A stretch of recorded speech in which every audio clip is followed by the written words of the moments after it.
All right. Good morning.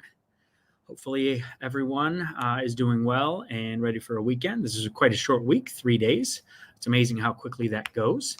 Um, if you'd like to, if any teachers would like to put a comment on in our YouTube channel, and as we're talking and kind of reviewing some of our expectations for our grade 6 students, I'm going to add Miss Amaral in just a second. But we'll be looking at comments, and that way we can address them if there's some repeated questions or anything like that about any of the expectations that we review.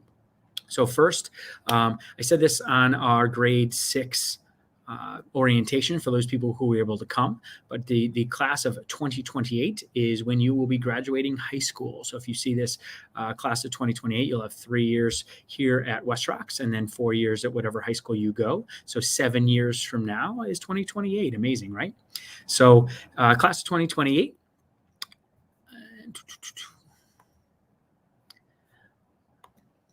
And just, the purpose of today is just to review as you are entering into middle school for the first time. West Rocks is obviously new to you. You might have some siblings or maybe some family that's familiar with it, but we wanted to make sure that you were aware of what our expectations are of you. As students, your teachers and staff members have communicated that over the first 8 days. But we just wanted to make sure we land on what our expectations are moving forward, not only in 6th grade, but 7th and 8th, as you really grow into leaders and you take over the school, which is wonderful. So I'm going to add Miss Amaral, and she's going to be, she's on that first on the top left. These are some people that you can rely on and within the building right now. Some of them you may have met. Some of them you may even have as teachers. On the left is Mrs. Amaral, our assistant principal. I'm in the middle, Dr. Reynolds, and Mr. Jackson, our dean of students, is on the top right. My office and Miss Amaral's office is in the main office. You've seen that probably as you walked by to the cafeteria.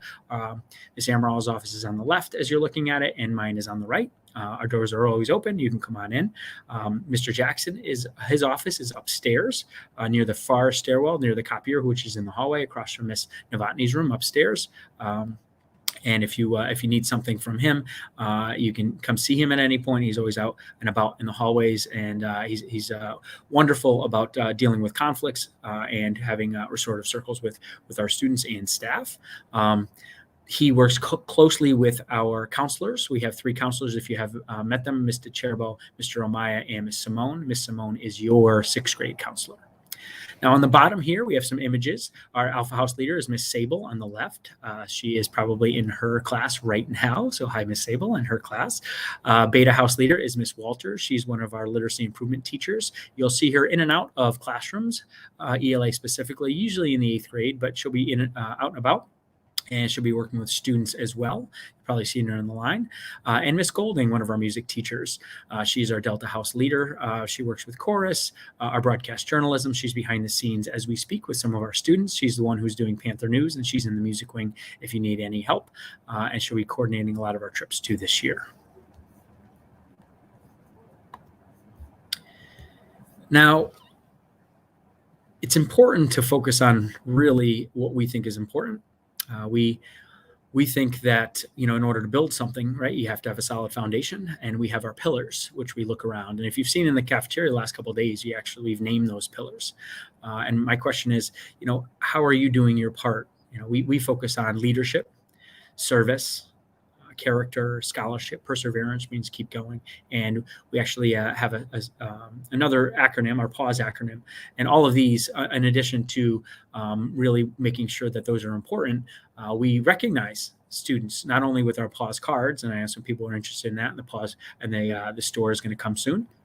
But we have an awards ceremony every quarter. So we'll have three students in every grade level for each of these awards. And you'll be nominated by the teacher, and we'll have an awards ceremony. So keep those in mind. And how are you doing your part? And we expect you to help others. Be prepared for school and class every day. That includes charging your Chromebook, having your homework done, or if you're not able to do it, come in with questions, having eaten breakfast and or grabbed a breakfast on the way in, so you're not starving by the halfway through the day or partway through the day. We have been leaving our snacks out, so if you're hungry and on your way and you ask your teacher, that would be an appropriate time too. Electronics. Unfortunately, some of us have already made some poor choices with our electronics so far this year, but we do not expect phones out at any point during the day when you come in. It goes off or on silent in your bags. And we will offer lockers soon. It's at some point next week. If you'd like to opt in for a locker, you don't have to, but you'll have that option. But your phones are going to be in your locker or your bag if you're going to keep it. If you're not going to have a locker, but it needs to be off. If we see it, we may give you one verbal warning. Your teacher might too. But ultimately, we are going to take it. We'll hold it for the day. We'll give it back to you at the end of the day for the first time or the second time. After 3 times, though, that it's going to be on you, and you're going to be responsible. Or your parent or guardian is going to be responsible for picking it up from the office. So make sure that goes away. Not allowed, non-negotiable. Another part of being a good citizen, a good part of our community, is reporting concerns to an adult. That could be you, that could be one of your friends, that could be something that happened or you noticed outside or even in the community.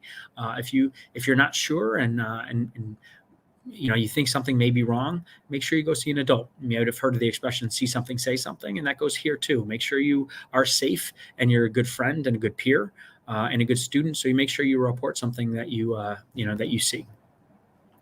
Respect other people's property. But if it's not yours or if it's the schools or another students, make sure you take care of it as if it's your own. And that goes for borrowing something, logging into somebody else's account. That goes to taking something that doesn't belong to you, or even graffiti on the desks or in the hallways, or something that happens in the bathroom, or any of those things. You need to respect school property and others' property. And digital citizenship. Do a good job, and you have some responsibility online. We're going to get into that when you get into homeroom. There's 9 elements of digital citizenship, but that includes social media, that includes using your Chromebook, that includes Hangouts, that includes all of those things that you've been experimenting with, and just understand that sometimes if people make poor decisions, there are consequences that they'll have to deal with. One of those pillars is service. We think it's really important that we give back to the community around us. So just some of the service opportunities that have come up, and it is important because ultimately, and we'll get to in the end, if you'd like to be part of our National Junior Honor Society, you are accountable for 20 hours a year. So we make sure we provide that opportunity, but we have it throughout the year. So in the August, September, we had a returning students, not this grade, but returning students who had the opportunity to come in for summer cleanup that earned 3-4 hours. We cleaned it up, we weeded, we picked up trash, we planted some things. And you probably in your 6th grade orientation, you saw some of our upperclassmen work with you, and they were able to help out. And that's providing service. You're giving back to the community around you. Next month, we are going to start Breast Cancer Awareness Month. We're going to have Pink Out Fridays. And so there's an opportunity to sell T-shirts, to help out. And there's even Making Strides Walk. And so if you would like to participate, we have a West Rocks team. We're going to see if we can set a date for that, but you'll go and actually create awareness, and you'll learn more about that in October. There's going to be a fall cleanup. We have it's a Saturday. We plant, we clean up the grounds. It's fun. We have some snacks, but it's a good way to give back and make sure we clean up our grounds. In November, we'll do Veterans Day. We'll have a canned food drive. We'll have Toys for Tots before the holidays. We'll have a Martin Luther King Jr. assembly in order to give back to our own community and raise awareness and teach others around peace and equity. So that'll be coming up too. These are all opportunities that you can be involved and provide service and give back to the community around you, because we think it's really important.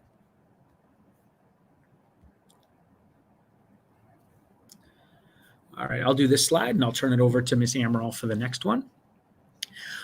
So you heard a little bit about our expectations, our school-wide expectations, and you probably have seen these posters around. But pause, P for positive interactions, A for accountability, W for willingness, and S for safety. So basically, each one of these, there's an expectation, whether it be in the cafeteria, whether it be in the hallway, whether it be on the bus, or bathroom. Everywhere you should think about pause, because at West Rocks, Panthers raise their paws, right? So if we have positive interactions, you treat everyone with respect, and that aligns with character and leadership, a couple of our pillars. We're using appropriate language. We choose to be kind. If we're accountable, we are taking responsibility for the actions. Again, that's service, that's leadership. We accept the outcome of our choices. So sometimes, maybe we don't make the best choice, but being accountable means, okay, let me repair the harm, let me apologize, and let me move on and build a positive relationship from that. Or sometimes it's something else, but being accountable and responsible for your actions. Willingness. You're going to be asked to do some things this year that maybe you've never done before. Maybe not just this year, 7th and 8th grade too. So are you willing to put yourself out there? Are you willing to try something that you've never tried before, whether it be in the academic classroom? Maybe you're really terrified about speaking in front of others, and your ELA teacher or your science teacher expects you to explain a lab or explain something in front of others, maybe a STEM expo, which is coming up. Maybe you're going to be up in front of others. We'll be expecting you to be willing to give that a shot. And safety, you got to be safe. Safety is the most important, whether that be as something as simple as walking on the right side of the hallway or on the stairs, outside on recess, making sure you're taking care of the equipment and not throwing into a group of people, or if there's something very serious and significant, such as a lockdown drill or an evacuation drill, or if it's a real evacuation, that you're listening to your teachers, you're quiet, and you're adhering to all of our protocols. So pause. And you'll be recognized those, like I said before, through pause cards and some awards, and you'll be able to spend some of our pause cards if you demonstrate those behaviors at in our school store or Panthers provisions. I'm going to turn it over to Miss Amaral. Maybe she can talk about academics. Well, good morning, 6th grade. I am going to talk to you about academics now, but in the meantime, if there's anything that Dr. Reynolds has just talked about that you have any questions, then the comments section is open. You can just ask your teacher to type in the question, and we will be able to address those later today. So I'm just reminding you that those can happen along the way. So 6th grade. This year, your report cards might look a little bit different like they have in the past, because in elementary school, you're graded on what's called standards, whereas in middle school, you'll see that we actually use letter grades. So your report card is going to look different, but even the way that your teachers grade you in class might be a little bit differently as well. So for example, you might be asked to work on performance tasks, tests, quizzes, classroom homework participation. All of those categories really combine to make your final grade. We'll have interim grades about midway through the first marking period, which is really just a way for your parents to check to see how you're doing. And then at the end of the marking period, which is usually about mid-November, you will get a report card that will be sent home to your families. Then later in the spring, we have SBAC testing, just like you did in elementary school. And that will be 2 math versions and then an ELA test as well. And then I expect that the last week of September or so, we will be doing NWEA MAP testing. So I think last year everybody was part of the Ames web testing, but if you remember in 4th grade, you might have done some MAP testing. We're going to go back to those, and you'll have that for ELA and for math, but that won't be until the end of September. And then we'll have it a couple more times later in the school year. Would you like me to continue, Dr. Reynolds? Super. In terms of behavior, just like Dr. Reynolds had talked about with our pause matrix, there are certain expectations that we have, not only around how you interact with each other, but also how you are respectful to your teachers and other adults in the building. And we pride ourselves on being respectful of ourselves and of others, and we lead by example.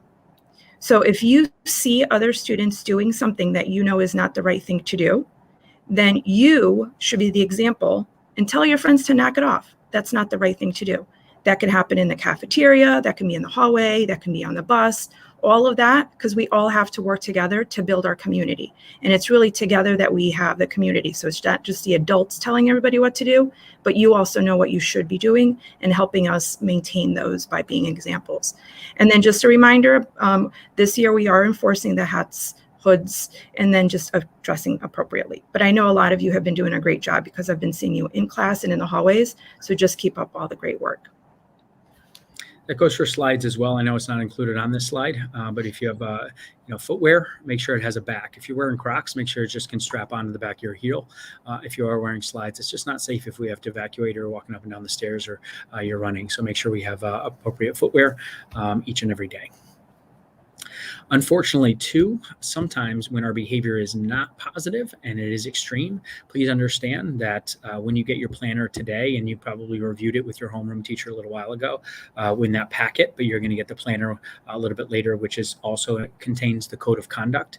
The code of conduct is very specific around behaviors and what are the consequences to those behaviors. So you can take a look at it. I'm not going to review all of the examples now, but there are some very general, which could a consequence could be just a simple lunch detention or missing recess. It could be more significant, like an after-school detention or even a Saturday detention. We have Saturday school from 8 to 11, but that means you probably didn't learn from the first couple behaviors. And there's even some more extreme consequences based on if it was a really significant poor decision, such as you're not going to be allowed to come in school, or you'll be in a different room for a little while. So you can take a look at those, understand that there is a specific code of conduct, and this is now you are in middle school and it's secondary schools. So from 6 to 12, the Norwalk Public Schools does have a code of conduct. You can take a look at those as you when you get your planner today, or those packets that you got last week. A couple more slides to go. And then we'll wrap up and you guys can move on with your day. And again, like Ms. Emerald said, if you have any questions, we can address those too if your teacher puts it in. You're going to learn a little bit about the digital citizenship and our digital promise. We were fortunate enough to get a Verizon grant. And so all of you are going to get brand new Verizon devices. The ones you have are just temporary, but at the end of September, you're going to get a brand new Chromebook, to a touchscreen, and it's even got a 5G data plan in it. So if you don't have wireless at home, you're on a trip, you can actually use it anywhere you want. When you're in school, you use it and you'll hook up to the Wi-Fi. But if you don't have it at home, you actually have the data plan with it. It's amazing. We'll have Mr. Welfare. You'll meet him in a little bit later during the homeroom. He's going to be supporting us from Verizon or through Norwalk Public Schools, but to support our link to Verizon. And it's the same Verizon as you have in your cell phone. That's who's helping us with this. It's pretty cool. And you have the same towers as you have with the cell phone and for Verizon. So really good stuff. And I'll talk to you a little bit about a contest that when you guys are going to research and apply your knowledge of digital citizenship next week, Tuesday, Wednesday, and Friday. And there'll be a contest, and the winning homeroom will get a free breakfast. And you'll get some new technology this year in all classes. So we're pretty psyched about it. And you probably have seen every room has ViewSonic. So it's pretty cool. And that's where we're going to West Rocks. And hopefully you're able to take advantage of it responsibly. Attendance, make sure we're coming every period. Attendance is taken every period and reported to the office. Is through PowerSchool. So you need to make sure you get to school on time and class on time. If there's any issues, you're going to be absent, make sure your parent or guardian contacts the office, and then we can take it from there. But attendance is very, very important. That's how we know we're set up for success. Just to wrap up, coming soon over the next week or two, that 30-minute block that you have been reporting back to homeroom at 11:10, you're actually going to go to a different place, whether it be enrichment, some intervention. You're going to do all sorts of different things, and more information to come. We are going to take some suggestions from students to get their ideas too, in addition to teachers. For example, like if you had a world language, you have band and or a music class, and you have been able to get into art, you might have the opportunity to do art for a few weeks here and there, or PE, or if you need some support in math or reading, you'll be able to do that during that time. So in a couple of weeks, that 30 minutes, you're not necessarily going to report back to homeroom. You'll be going to a different place in the building. National Junior Honor Society, it's our leaders in the building. You'll have an application a little bit later. Ms. Powell is our 8th grade science teacher. She is our advisor for that, but it is open to 6th and 7th graders. So you may need to make sure you have all that service, your academics, your all of the things that we feel is important, and you'll be able to apply for that. We are going to start after school sports and intramurals. Our sports are actually hopefully going to be coached by our Norwalk High School coaches, and it's going to be off season. So more information to come on that. And field trips. We are working on field trips, and hot off the press, we found out yesterday, as of last night at 9 p.m., we got clearance for our 7th graders to actually go to Nature's Classroom this year, which is an overnight 5-day trip. We are now looking for what your field trip will be, whether it's on a bus where we're going to go, whether it's the Science Museum, when that would happen. So, and in 8th grade, we're still working on overnight where and how that's going to happen. So each year we pride ourselves on giving you a field trip experience, and that's usually at the end of our students' 8th grade experience. They land on that is their favorite part, which is super cool. So what I want to leave you with is, what will you contribute to our community, right? We talked all about what our expectations are and how we give back and what we feel is important. But now we turn it to you, and you don't have to answer it right now. But start thinking about, what will you contribute? Will you be out during and having many hours of community service, and you're always volunteering, you're picking up the grounds, and you're helping others for peer tutoring, and you're showing up for sixth grade orientation as you get older? Are you really going to pride yourself on music and really being an integral part of the band or chorus or orchestra? Are you going to be in theater? Are you going to really make sure you want to participate in our after school program and our intramurals? Are you going to really make sure you're focused on academics and get on honor roll, because that's been a struggle? What are you going to do? Are you going to help a friend every day? What are you? How are you going to contribute? And it's not just one area that I listed, but really kind of think about what are your goals for this year and beyond, and how are you going to give back to the West Rocks community? Thank you so much. I know we ran a couple minutes over. We just got started a couple minutes late. But if you have any questions, you want to talk to your teachers, and we didn't put it in the comments, but if your teachers want to share with us maybe some of the things that you talked about after this as a class, we can address it with you guys, whether it be on the playground, cafeteria, or another meeting, and through homeroom, or even in Panther News, if it's something that could be applied to a larger audience. So here we are, 8 school days into your middle school career. I hope they've been positive. And we look forward to not only having a great 6th grade year, but a great 7th and 8th grade year as well. Feel free to stop by the main office, and if you want to talk to Miss Amaral or myself. Have a great day, guys.